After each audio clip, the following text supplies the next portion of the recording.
말씀은 요한계시록 3장 7절에서 13절까지 말씀을 봅니다. 요한계시록 3장 7절에서 13절까지 말씀입니다.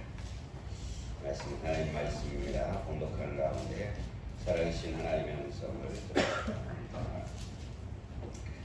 빌라델비아 교회의 사자에게 편지하라. 거룩하고 진실하사 다윗의 열쇠를 가지시니 곧 열면 닫을 사람이 없고 닫으면 열 사람이 없는 그가 이르시되 볼지어다 내가 네 앞에 열린 문을 두었을 때 능히 닫을 사람이 없으리라. 내가 내 행위를 아노니 네가 작은 능력을 가지고서도 내 말을 지키며 내 믿음을 배반하지 아니하였도다. 보라, 사탄의 회당 곧 자칭 유대인이라 하나 그렇지 아니하고 거짓말하는 자들 중에서 몇을 내게 주어 그들로 와서 네 발 앞에 절하게 하고 내가 너를 사랑하는 줄을 알게 하리라. 네가 나의 인내의 말씀을 지켰은즉 내가 또한 너를 지켜 시험의 때를 면하게 하리니 이는 장차 온 세상에 임하여 땅에 거하는 자들을 시험할 때라. 내가 속히 오리니 네가 가진 것을 굳게 잡아 아무도 네 멸관을 빼앗지 못하게 하라. 이기는 자는 내 하나님의 성전에 기둥이 되게 하리니 그가 결코 다시 나가지 아니하리라. 내가 하나님의 이름과 하나님의 성 곧 하늘에서 내 하나님께로부터 내려오는 새 예루살렘의 이름과 나의 새 이름을 그 위에 기록하리라. 귀 있는 자는 성령이 교회들에게 하시는 말씀을 들을지어다. 아멘. 할렐루야. 오늘도 살아계신 하나님께서 여러분들과 함께 하실 줄로 믿습니다. 이제 계속해서 7교회를 살펴보면서 오늘은 소아시아 7교회 가운데서 6번째 교회인 빌라델비아 교회에 대해서 살펴봅니다. 그래서 빌라델비아 교회는 아주 작은 교회였지만 주님으로부터 칭찬만 들은 그런 교회였습니다. 그래서 오늘 제목을 칭찬받는 교회, 이런 제목으로 함께 은혜를 나눕니다.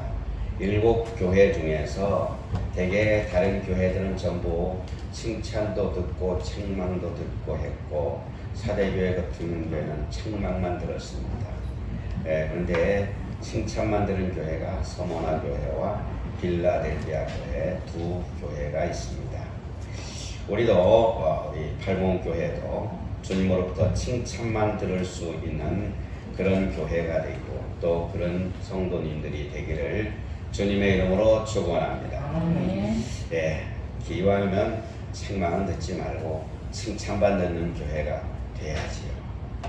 성도들도 기왕에 책망 들지 말고 칭찬만 듣는 성도들이 되시기를 바랍니다. 사도 요한에게 하시는 말씀이 어떤 하나님이십니까? 오늘 7절에 보게 되면 그 말씀을 하시는 분이 빌라델비아 교회의 사자에게 편지하라. 거룩하고 진실하사 다윗의 열쇠를 가지니 곧 열면 닫을 사람이 없고 닫으면 열 사람이 없는 그가 이르시되, 그렇게 말씀하고 있습니다. 주님은 어떤 분입니까? 거룩하고 진실하신 분입니다. 할렐루야. 주님은 죄가 없으신 분입니다. 거룩하신 분입니다. 거짓이 없으시 진실하신 분이라는 얘기죠. 진실 그 자체입니다. 우리가 아멘 아멘 하고 있는데 아멘이 무슨 뜻인지 아시나요? 아멘은 진실로, 그런 진실로 그렇게 되기를 원합니다. 나는 그 말씀대로 따르겠습니다. 그런 뜻이에요. 그러니까 아멘의 뜻을 잘 알고 아멘을 해야 돼요. 무조건 그냥 아멘 하면 안 되죠. 근데 하나님의 말씀에는 무조건 아멘입니다. 할렐루야. 요즘 보게 되면은 우리가 사는 세상에서 유전무죄, 무전유죄라는 말이 있습니다. 이것은 돈이 있으면 죄가 없고 돈이 없으면 죄인이 된다, 그런 뜻이지요. 다시 말해서 돈이 있으면 죄가 아무리 있어도 무죄로 풀려날 수 있지만 돈이 없으면 죄가 없어도 감옥에 갈 수밖에 없는 상황이다. 우리가 살고 있는 세상을 얘기한 이야기죠. 내로남불이라는 말도 있습니다. 내가 하면은 로맨스고 남이 하면은 불륜이다. 그런 얘기죠. 참 안 좋은 말이지요. 그럼에도 불구하고 우리는 이 사회가 그렇게 되어 돌아간다는 얘기죠. 왜 그렇습니까? 죄가 있기 때문에 그렇습니다. 돈이 있고 없고에 따라서 죄가 있고 없고가 결정되어서는 안 됩니다. 내 편인가 남의 편인가에 따라서 죄인이냐 아니냐가 판단되어서는 안 된다는 얘기입니다. 그러나 우리는 그렇지 못한 현실 속에 우리가 살고 있습니다. 그가 내 편이면 어떤 일을 행했던 간에 다 용납이 되고 그에 대한 이야기들은 설령 사실이라고 할지라도 모든 것이 다 거짓말이 되고 맙니다. 그러나 내 편이 아니게 되면 어떤 일을 행했던 간에 용납이 되지 않고 그에 대한 이야기들은 설령 그가 그런 일을 전혀 행하지 않았다고 하더라도 사실이 되고 맙니다.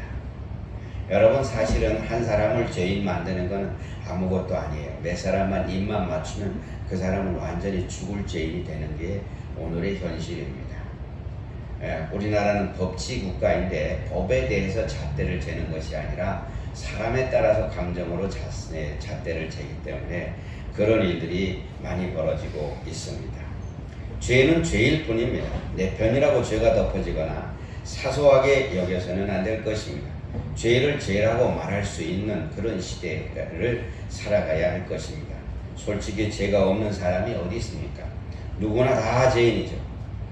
그래서 성경은 뭐라고 얘기합니까? 의인은 없나니 하나도 없다. 우리 모두는 다 죄와 허물이 있습니다.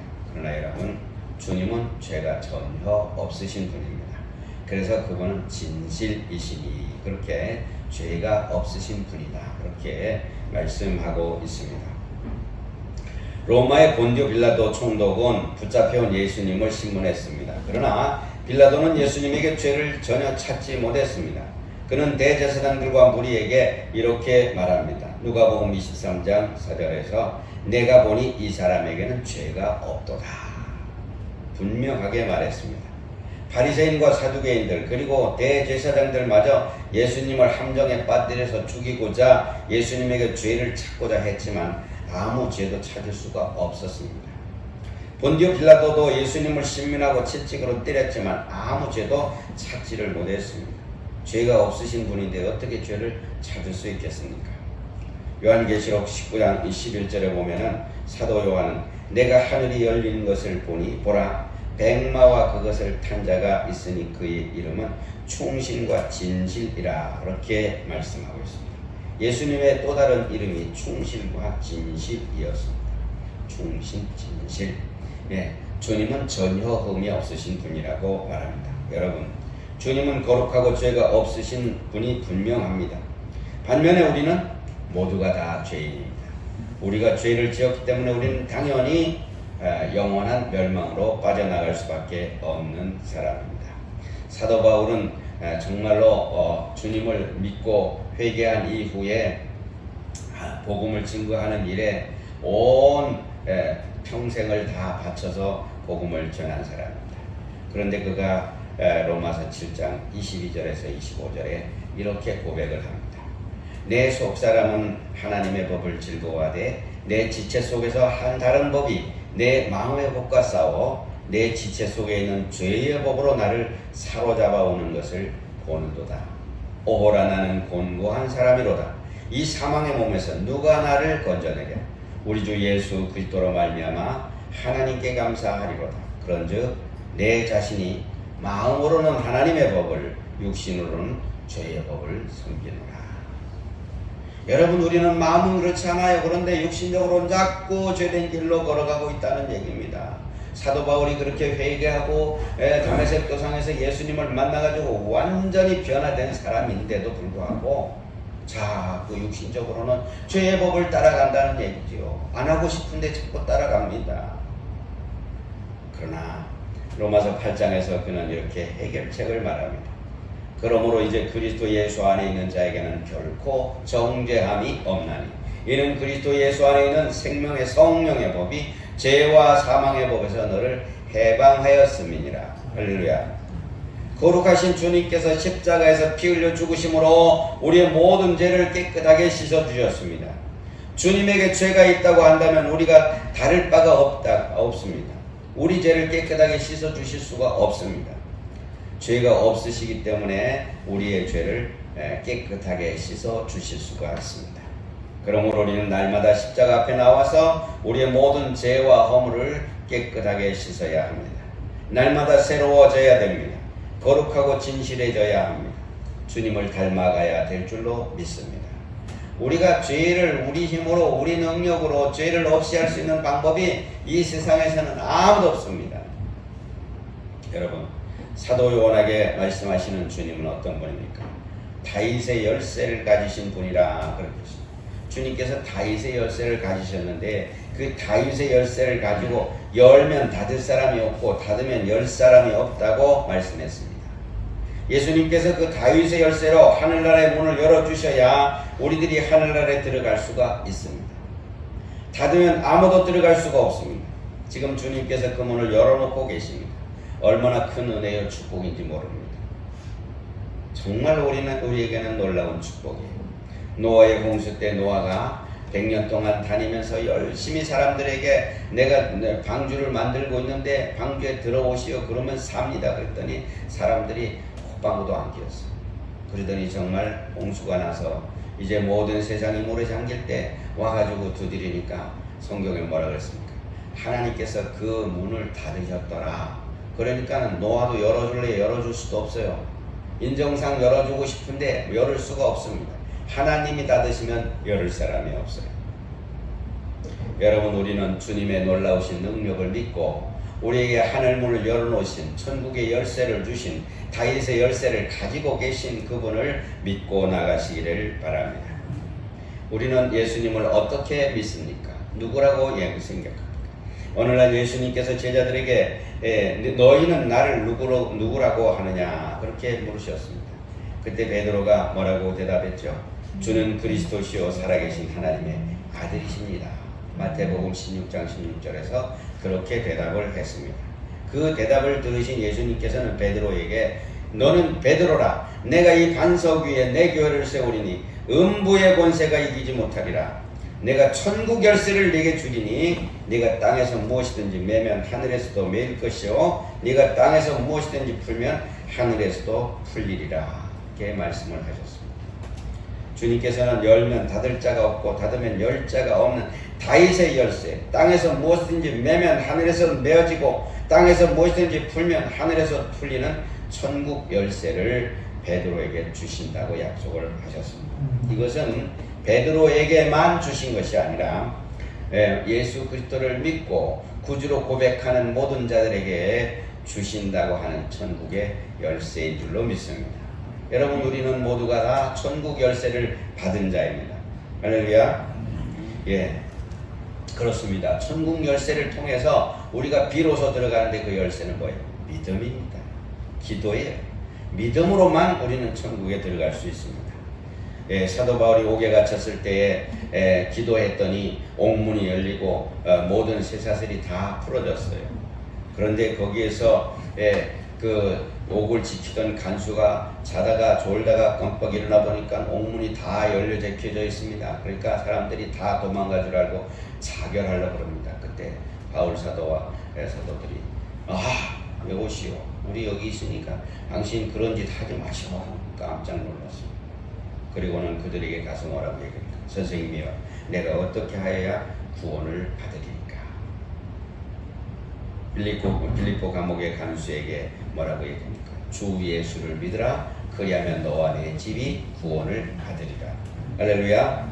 그 후에 간수와 그 집안 모든 사람들이 하나님의 말씀을 듣고 예수 그리스도를 믿고 구원을 얻는 가정이 된 줄로 믿습니다. 그렇습니다. 천국 열쇠는 하늘나라 문을 여는 열쇠입니다. 하늘나라 문은 아무렇게나 우리가 가지고 있는 열쇠로 열려지는 것이 아니라 믿음의 열쇠를 통해서만 열려지게 됩니다. 하나님을 믿지 않은 사람들에게 주 예수를 믿으라. 그리하면 너와 네 집이 구원을 받으리라고 복음을 전하는 것이 천국 열쇠를 사용하여 하나님의 나라의 문을 열어주는 그러한 일인 줄로 믿습니다.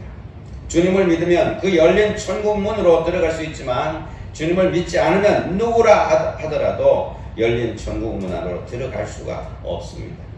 세상의 권력과 세상의 물질과 세상의 모든 능력을 다 동원한다고 하더라도 천국은 절대로 들어갈 수가 없습니다. 아무리 힘쓰고 애쓴다고 할지라도 천국 열쇠가 없이는 들어갈 수가 없습니다. 여러분, 우리 믿음의 사람들은 주님으로부터 이미 그 천국 열쇠를 받은 줄로 믿습니다. 얼마나 고맙고 감사한 일입니까? 어떤 특별한 사람만 받는 것이 아닙니다. 누구든지 회개하고 주님께 나와서 예수 그리스도를 믿기만 하면 예수님은 나의 주님이십니다라고 고백하는 우리 모두는 천국 열쇠를 이미 받았습니다.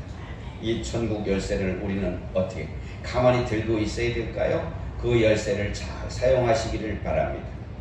예수님을 믿지 않음으로 인해서 천국에 들어가지 못하는 이들에게 복음을 전해서 그들이 천국에 들어갈 수 있도록 천국 열쇠로 천국문을 열어주는 자가 되시기를 바랍니다. 닫으면 안 됩니다. 어떤 사람들은 자기도 안 들어가고 들어가고자 하는 사람도 못 들어가도록 한다고 얘기를 합니다. 복음을 전하는 것이 천국 열쇠를 사용해서 천국문을 활짝 열어주는 것입니다. 죽어가는 영혼들을 살려야 하는 것이 우리가 해야 될 사명인 줄로 믿습니다.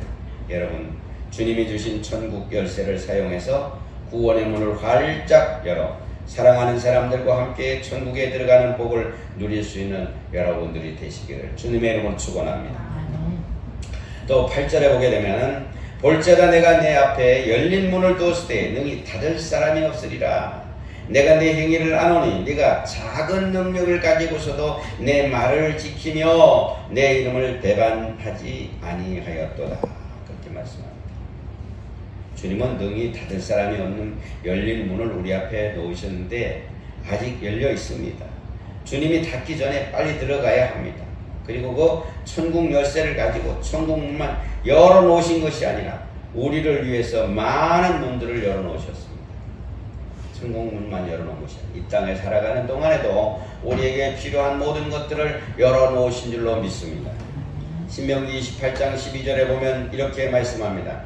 여호와께서 너를 위하여 하늘의 아름다운 보고를 여시사 네 땅에 때를 따라 비를 내리시고 네 손으로 하는 모든 일에 복을 주시리라. 그렇게 말씀합니다. 할렐루야. 예, 하나님께서 하늘의 아름다운 보고를 열어놓으셨다는 얘기입니다. 우리를 위해서 하늘의 보고를 열어놓으셨습니다. 그래서 때를 따라 은혜의 단비를 주시고 축복의 단비를 내려주십니다. 우리 손으로 하는 모든 일에 복을 내려주신다고 말씀하고 있습니다. 그러므로 하나님께서 우리에게 주시고자 예비해 놓으신 복을 받기 위해서 우리는 하나님께 가까이 나아가야 될 줄로 믿습니다. 주님은 내가 그들에게 복을 내리고 내 산 사방에 복을 내리며 때를 따라 소낙비를 내리되 복된 소낙비를 내리리라. 그런즉 밭에 나무가 열매를 맺으며 땅이 그 소산을 내리니 그들이 땅에서 평안할지니라. 에스겔서 34장 26절 27절에서 그렇게 말씀하고 있습니다. 때가 되면 주님께서 우리에게 때를 따라 소낙비를 내리시되 복된 소낙비를 내려주신다고 말씀합니다. 우리는 풍성한 열매를 얻게 될 것이고 평안을 누리게 될 줄로 믿습니다. 그때가 올 때까지 우리는 믿음의 길을 끝까지 걸어가야 합니다. 여러분, 조그만 어려움이 온다고 해서 포기해서는 절대로 안 됩니다. 언제 축복의 소낙비가 내려질지 모릅니다. 그러므로 주님은 말씀합니다. 내가 문이 누구든지 나로 말미암아 들어가면 구원을 받고 또는 들어가며 나오며 꼴을 얻으리라. 요한복음 10장 9절에서 말씀하고 있습니다.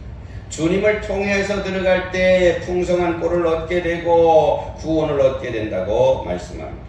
주님께서 우리 앞에 열린 문을 놓아두셨습니다. 그러므로 들어가야 합니다. 그럴 때 그 열린 문 안에 있는 은혜와 복을 풍성하게 누리게 될 줄로 믿습니다. 구원도 받고 은혜도 받고 이 땅에서 살아가는 동안에 놀라운 복을 받을 수 있습니다. 영원한 생명을 얻을 수도 있고 더 풍성한 은혜를 누리게 됩니다. 여러분, 주님께서 우리 인생의 문도 활짝 열어놓으신 줄로 믿습니다. 현실적으로 조금 어려움 온다고 해서 걱정하지 마세요. 여러분, 농사를 짓다가 보면 때로는 조금 가물 때도 있고요. 비가 많이 올 때도 있습니다. 그러나 그렇다 해가지고 아이고 이건 이제 다 망가졌네. 그런데 그렇지 않습니다. 여러분 가을철까지 기다려 봐야 돼요. 할렐루야. 가을철까지 그것을 봐야지 하나님이 적절한 때에 신기합니다. 보면은 하나님이 참 이렇게 적절하게 때로는 가무른 것 같으면 또 비를 내려주시고 또 비가 넘어오는 것 같으면 또 맑게 해주시고 참 하나님이 조절을 정확하게 다 해가십니다. 그러니까 너무 걱정하지 마세요. 지금 현실적으로 어려움이 많이 있는 것 같지만 그냥 잠시 가물다 생각하시고 아니면 잠시 그냥 홍수가 난다 생각하시고 잠깐 그냥 지나가면 모든 것은 다 지나가리라.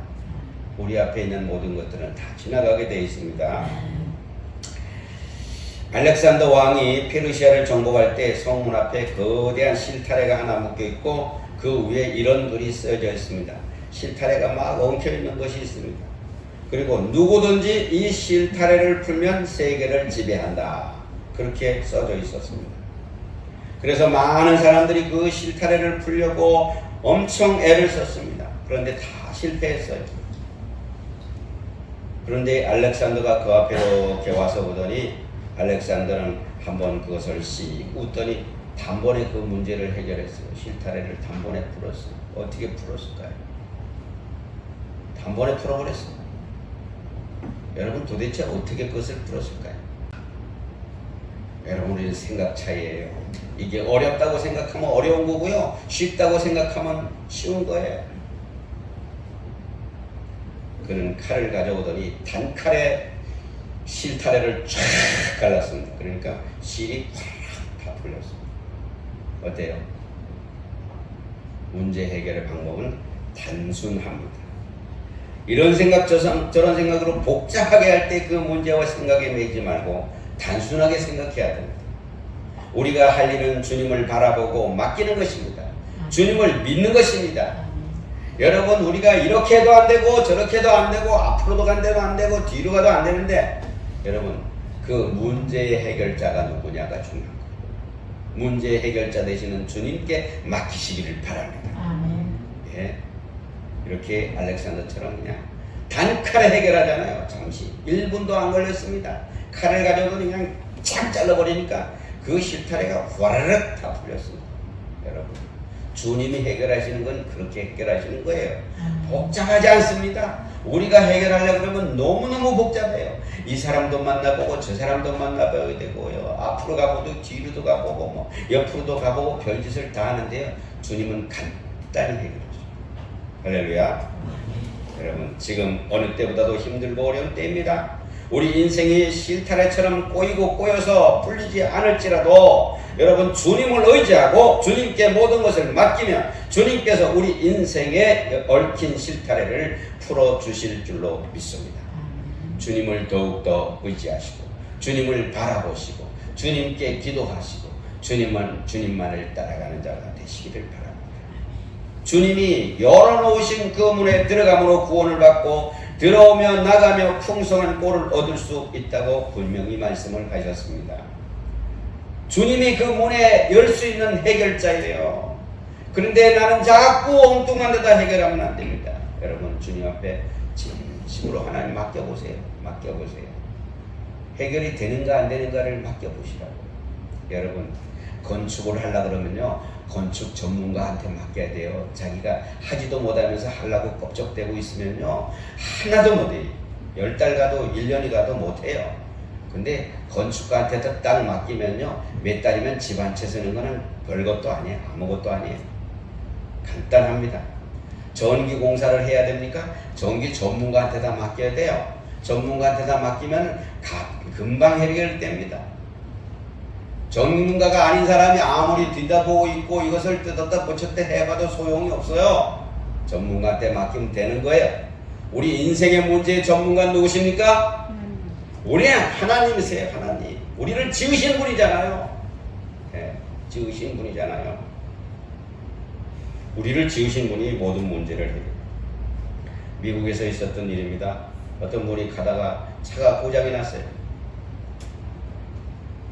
차가 고장이 나가지고 아무리 키를 돌려봐도 안 되고 엑셀을 밟아봐도 안 되고 밀고 땡겨도 안 되고 안 돼가지고 땀을 뻘뻘 흘리면서 그때 그 옆을 지나가던 차를 가지고 가던 어떤 노인네가 하나 떡 내렸습니다.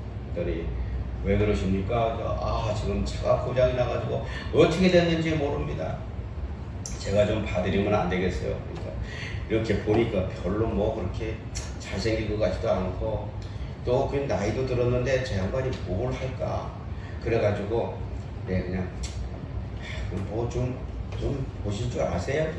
그러니까 제가 조금 할 줄 압니다. 그럼 좀 해주세요. 여기저기 툭툭 두드려보고 몇 군데 두드려보고 여기도 한번 툭툭 건드려보고 들춰보더니 이렇게 뭐 하나를 이렇게 하더니 됐습니다. 한번 시동 걸어보세요. 그러더니 금방 걸렸어요. 그분이 누구냐면 자동차를 만드신 헨리 포트예요. 자동차를 만드는 사람이니까 얼마나 잘 알겠어요. 뭐 그건 몇 초도 안 돼가지고 그냥 툭툭 두드려보고 여기 한번 건드려보고 뭐 여기 한번 건드려보고 그러더니 그냥 툭툭툭 하더니 하나 갖다 툭툭툭 두드리더니 됐습니다. 여러분 그 사람은 그냥 고칠라 그래도 어떻게 했어요? 하루 종일 그거 가지고 해도 못해요. 여러분 우리 문제가 그렇게 어렵습니까? 여러분 우리가 볼 때 어려워요. 하나님이 보실 땐 간단한 겁니다. 할렐루야. 여러분 우리가 병이 걸렸습니까? 의사한테 맡겨야 됩니다. 가서 진단을 해보고요. 엑스레이도 찍어보고요. MRI도 찍어보고 CT도 찍어보고 그렇게 해서 전문가가 다 판독을 해가지고 여기가 고장나셨군요. 가서 딱 그냥 그거만 딱 떼어내면 아무것도 아니에요. 근데 우리는 그냥 그거를 가지고 된다 안 된다 난 병원에 간다 안 간다 따질 필요도 없어요. 전문가한테 맡기세요. 우리 인생의 주관자는 하나님이신 줄로 믿습니다. 여러분 주님께서 필라델피아 교회 성도들에게 말씀합니다. 내가 내 행위를 아노니 네가 작은 능력을 가지고서도 내 말을 지키며 내 이름을 배반하지 아니하였도다 라고 칭찬을 하셨습니다. 주님은 우리의 모든 행위를 익히 아십니다. 우리에게서 너무 잘 아십니다. 필라델피아 교회 성도들은 주님으로부터 칭찬만 들었어요. 그들은 많은 것을 했습니까? 아니에요. 여기 보니까 작은 능력을 가지고서도 주님의 말씀을 지키며 주님의 이름을 배반하지 아니하였다고 말합니다. 큰 능력을 가졌다고 해서 모든 것이 완벽하게 구비됐다고 해서 주님의 말씀을 지키고 주님의 이름을 배반하지 않는 것이 아닙니다. 환경이 좋다고 해서 살만하다고 해서 믿음이 좋은 것은 아닙니다. 믿음의 가정에서 태어났다고 해서 믿음이 저절로 좋아지는 것 아닙니다. 여러분 어렵고 힘들어도 작은 능력을 가지고서 내가 그냥 열심히 주님 앞에 충성할 때 주님 앞에 칭찬 듣게 되는 줄로 믿습니다.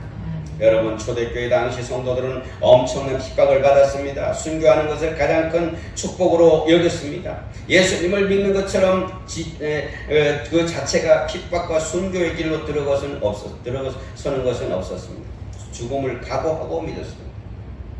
예수님은 나의 주님이십니다라고 고백을 하게 되면 그들은 즉시로 잡혀가서 죽었습니다. 시저 황제가 있는데 예수님을 나의 주라고 고백을 하니까 그냥 그 사람은 뭐 재판할 것도 없이 그냥 잡혀다 다 죽었어요. 히브리서 11장 35절에 38절에 보면 이렇게 말합니다. 여자들은 자기 죽은 자들을 부활로 받아들이기도 하며 또 어떤 이들은 더 좋은 부활을 얻고자 하여 심한 고문을 받되 구차히 풀려나기를 원하지 아니하였으며 또 어떤 이들은 조롱과 채찍뿐 아니라 결박과 옥에 갇히는 시련도 받았으며 돌로 치는 것과 톱으로 켜는 것과 시험과 칼로 죽임을 당하고 양과 염소의 가죽을 입고 유리하며 궁핍과 환난과 학대를 받았으니 이런 사람들은 세상이 감당하지 못하였느니라. 할렐루야. 여러분 세상에서 제일 무서운 사람이 어떤 사람인지 아세요? 죽기를 각오하고 대드는 사람은 못 당해요. 죽기를 각오하고 대드는 사람은 못 당합니다. 옛날에 우리 친구가 하나 있는데 그놈이 세상에서 아주 망나니로 노는 놈이에요. 그런데요 덩치도 크고 막 운동했다고 하는 사람들도 요놈한테 못 당해요. 저하고 키가 비슷한데요 얼마나 깡다구가 좋은지 운동도 많이 하긴 했어요. 그런데요 운동 가지고 하는 게 아니에요. 깡다구로 밀어붙이니까요 아주 한번 얻어 터졌다 그러면 그 집에 가서 밤새도록 죽치고 앉아있다가 나오는 놈을 그냥 몽둥이로 패기도 하고 또 당하면 그 이튿날 또 가고 나중에는 못 당하더라고요. 죽기를 각오하고, 너 한번 너 죽고 나 죽자 하고 죽기를 각오하고 대드니까 그 다음엔 두 손 들더라고. 두 손 들어. 여러분, 죽기를 각오하고 대드는 사람한테는 못 당해요. 또 어떤 사람이 무서운지 아세요? 물불 안 가리는 사람. 여러분, 이 두 사람한테는 덤비지 마세요. 이런 사람한테는 덤벼봤자 아무 소용 없어요. 이길 수가 없어요. 그런 사람. 여러분, 지금 어때요? 이 사람들은 죽기를 각오하고 믿음을 지켰다고 하는 얘기입니다.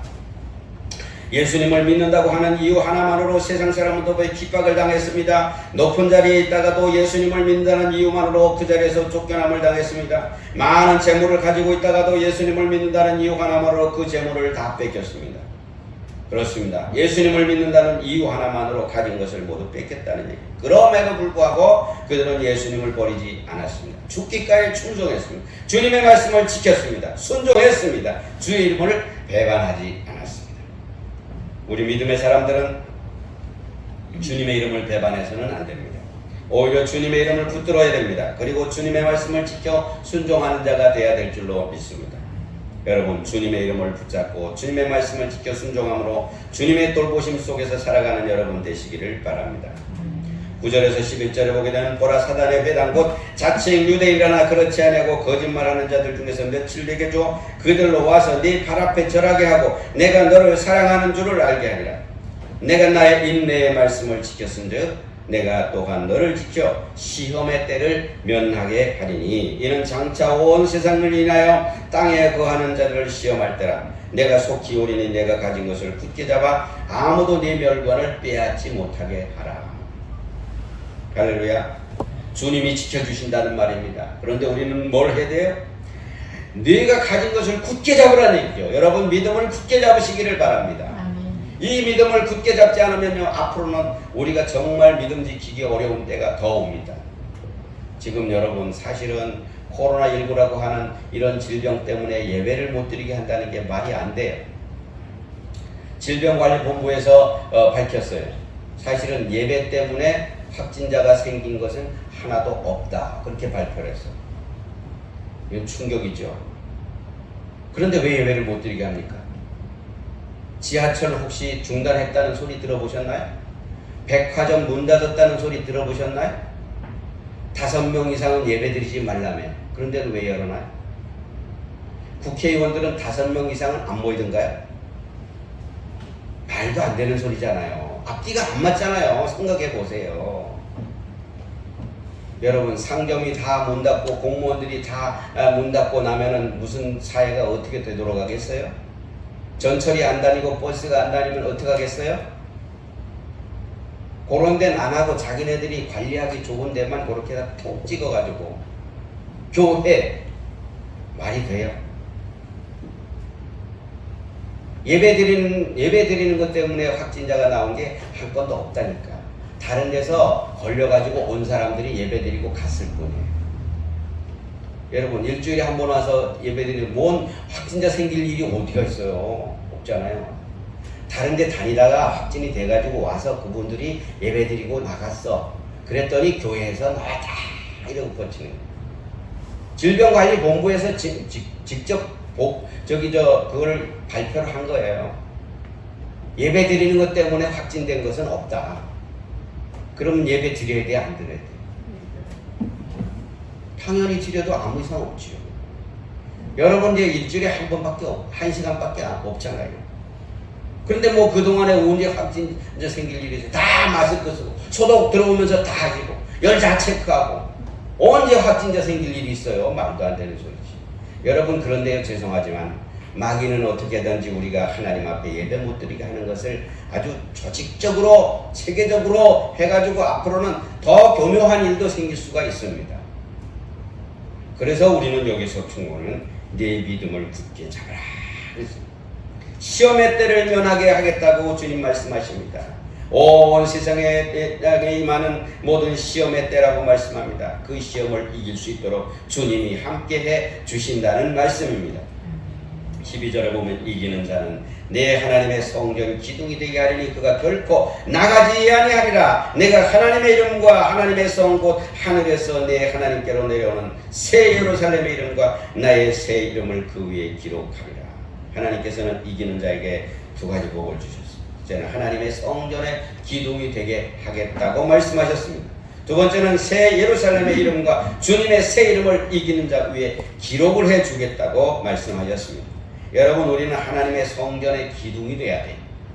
기둥이라고 할지라도 쓸모없는 기둥이 되어서는 안 됩니다. 쓸모 있는 기둥이 되시기를 바랍니다. 여러분들은 다 기둥들이에요.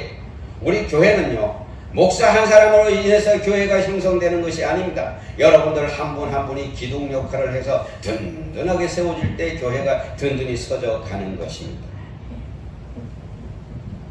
얼마 전에 뉴스에 보니까 경기도 의정부에 주거용 오피스텔을 어떤 분이 샀어요. 10억짜리 상가랍니다. 예. 그런데 분양을 받았는데 아주 안타까운 일이 벌어졌어요. 사진에 나왔는데 어떤 현상이 벌어지느냐. 예. 앞에 이렇게 정면에 큰 이런 유리 저기가 돼 있는데 그 앞에 기둥이 큰 이따만한 기둥이 하나 떡 서가지고 안에를 들여다볼 수도 없게 돼 있습니다. 물론 그 건물을 지탱하기 위해서 거기다 기둥을 세웠다고 하지만 사실 기술적으로 잘 이렇게 하면 될 텐데 얼마든지 가능한데 중간에다 떡 그렇게 기둥을 세웠어. 여러분, 이거 쓸모있는 기둥이야? 만약에 여기 중간에다가 기둥을 떡 세워놓으면 어떻게 될까요? 여러분, 기둥은 옆에서 잘 받쳐주는 게 기둥입니다. 여러분, 주의 종을 협력해서 함께 옆에서 잘 받쳐주면 하나님의 교회를 든든히 서져가는 쓸모있는 기둥이 될 줄로 믿습니다. 그래서 그분은 엄청난 피해를 보면서 이것을 어떻게 했느냐고 막 하소연하는 그런 이야기가 있었습니다. 우리 모두는 어디에나 꼭 필요한 기둥이 되어야 합니다. 더욱더 교회에서는 없어서는 안 될 꼭 필요한 기둥들이 되시기를 바랍니다. 다른 사람에게 피해를 주는 그런 기둥이 되어서는 안 됩니다. 빌라델비아 교회는 든든한 기둥들이 세워져 있었기 때문에 하나님의 축복을 받고 칭찬을 받았습니다. 여러분들이 든든한 기둥들이 되어서 우리 팔봉교회가 주님 앞으로부터 칭찬받는 교회 되시기를 바랍니다. 주님은 그 위에 새 예루살렘의 이름과 주님의 새 이름을 새겨주겠다고 말씀합니다. 주님께서 우리와 영원히 함께 하시겠다는 약속의 말씀입니다. 여러분, 한 사람 한 사람이 우리 팔봉교회의 기둥이 되어서 교회도 하나님의 축복을 받고 여러분 모두도 여러분의 가정과 자녀도 풍성한 복을 받고 정말 빌라델비아 교회처럼 칭찬만 듣는 그런 교회, 그런 성도들이 되시기를 주님의 이름으로 축원합니다. 기도하겠습니다. 살아계신 하나님, 감사합니다. 오늘도 빌라델비아 교회를 보면서 하나님 앞에 간구합니다. 우리에게 풍성한 복을 내려 주셔서 우리에게 하늘문을 열어 주시옵소서. 구원의 문, 은혜의 문, 축복의 문을 활짝 열어 주옵소서. 우리의 인생의 문도 활짝 열어 주시옵소서. 직장의 문, 사업의 문, 학업의 문, 결혼의 문, 자녀의 문도 활짝 열어 주셔서 정말 하나님 앞에만 영광 돌리게 하여 주옵소서. 우리 팔봉교회의 교회의 문도 활짝 열어 주옵소서. 들어오며 나가며 누구든지 복을 받는 교회 되게 하옵소서. 아멘. 작은 능력을 가지고 있다고 낙심하고 주저앉는 자가 아니라 작은 능력을 가지고 빌라델비아 성도들처럼 주님의 큰 일을 감당하는 기둥들이 되게 하옵소서. 우리 한 사람 한 사람이 교회에 없어서는 안 될 중요한 기둥들이 되게 하여 주옵소서. 코로나19가 멈추지 않고 확산되고 있는데 주님, 치료와 회복의 문을 열어주셔서 코로나19가 속히 물러가게 하옵소서. 예수님의 이름으로 기도드립니다. 아멘.